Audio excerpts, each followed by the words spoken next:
దేవుడి ఫొటోస్ ఇలా క్లీన్ చేసేటప్పుడు ఫస్ట్ గంధం తీసుకొని గంధం వేసేసి దాంట్లో కొంచెం జవాది పౌడర్ కానీ వేసుకున్నారంటే మంచి వాసన వస్తుందన్నమాట. ఒకసారి ట్రై చేయండి. అలాగే పచ్చకర్పూరం అనమాట. ఈ మూడింటిని పెట్టారంటే చాలా రోజులు వస్తుందన్నమాట వాసన. ఒకసారి ట్రై చేయండి. కానీ కోడళ్ళు నేను చెప్పేది ఒక్కసారి వినండి.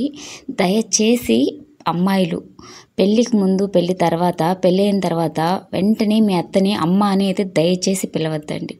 నువ్వు ఎంత అత్త అని పిలిచినా కూడా తనకి కోడలన్న ఫీలింగే ఉంటుంది. అంటున్నానా ఎందుకంటే ఇప్పుడు మన ఇంట్లో మన అమ్మ నాన్న ఉన్నారు, మన అమ్మే ఉంది. నువ్వు అమ్మ అని పిలుస్తావు. నీ గురించి ఎక్కడన్నా గాసిప్స్ మాట్లాడుతుందా, నీ గురించి చెడ్డగా ఏమన్నా మాట్లాడుతుందా? మాట్లాడదు. కానీ అదే నువ్వు మీ అత్తని అమ్మ అని పిలిచినా కూడా తను కోడల్లాగే ట్రీట్ చేస్తుంది అనమాట. ఖచ్చితంగా చెప్తున్నా, కోడల్లాగే ట్రీట్ చేస్తుంది. నీ గురించి నీ వెనకల్లా ఖచ్చితంగా గాసిప్స్ మాట్లాడుతుంది. ఈవెన్ నువ్వు తినే తిండిని కూడా లెక్కేసుకుంటుంది ఒక్కోసారి. ఎంతమంది కాదంటారో కామెంట్ బాక్స్లో తెలియజేయండి. అబ్బాయిలు చూసేవాళ్ళు మరి ఇట్లుంటారనమాట. అమ్మ అని పిలిచినంత మాత్రాన అత్త ఎప్పటికీ అమ్మ అవ్వదు. అమ్మ అమ్మే, అత్త అత్తే, మనం కోడలమే. కూతురులమైతే అస్సలు కాము. ఒకవేళ నీకు ఆ ఫీలింగ్ ఉండి అలా చూసినా కూడా మీ అత్త అయితే చూడదు. ఆమె చూసినా కూడా పక్కన వాళ్ళు ఆమెను ఉండనివ్వరనమాట. ఈవెన్ నువ్వు ఇంట్లో వాళ్ళందరికన్నా ఒక మెతుకు ఎక్కువ తినేదానివైనావు అంటే ఇంకా సచ్చినావే అనుకో. నీకు తినే స్వతంత్రం కూడా ఉండదు పెళ్ళి తర్వాత.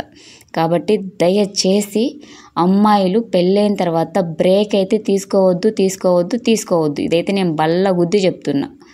తీసుకున్నారా ఒక 10 ఏళ్ళు బ్రేక్ అయిపోద్ది అట్లే. ఫస్ట్ ప్రెగ్నెన్సీ అంటారు, తర్వాత సెకండ్ ప్రెగ్నెన్సీ అంటారు. నువ్వెంత చదువుకున్నా కూడా పీజీలు చదివినా పిహెచ్డీలు చేసినా ఇట్లాగే ఉంటుంది. కాబట్టి పెళ్ళికి ముందే మంచిగా చదివేసుకొని జాబుల్లో సెటిల్ అయిపోండి. సెటిల్ అయిన తర్వాతే పెళ్ళిళ్ళు చేసుకోండి. ఎటువంటి పరిస్థితిలో బ్రేక్ తీసుకోవద్దండి. తీసుకోవాల్సి వచ్చిందా ఒకరినెవరినన్నా తెచ్చుకొని ఇంట్లో పెట్టుకోండి. కానీ బ్రేక్ అయితే తీసుకోవద్దు పిల్లల్ని చూసుకోవడానికి. అర్థమవుతుందా? దయచేసి అత్త హెల్ప్ అయితే అస్సలు తీసుకోవద్దండి. ఆ టైంలో తీసుకున్నారా జీవితాంతం సేవలు చేసి సావాల్సింది. ఒక్కసారి కొంచెం బుర్ర పెట్టుకొని ఆలోచించుకోండి. ఈ ప్రేమలు పెళ్ళిళ్ళు అస్సలు వద్దు. నా మాట వినండి. ఎందుకు చెప్తున్నానంటే తర్వాత తెలుస్తుంది, చేసుకున్న తర్వాత ఎట్లా ఏడుస్తున్నారో ఒక్కొక్కరు. కాబట్టి పెళ్ళికి ముందు మంచి నిర్ణయం తీసుకోండి. దయచేసి మీ అత్తను అమ్మ అని పిలవద్దండి. నువ్వు అమ్మ అని పిలిచినంత మాత్రాన అత్త అమ్మ కాదు. 1000 కాదు, 1,000,000% ఇది రియల్ ఫ్యాక్ట్. ఒక్కసారి ఆలోచించుకోండి దయచేసి. Thank you.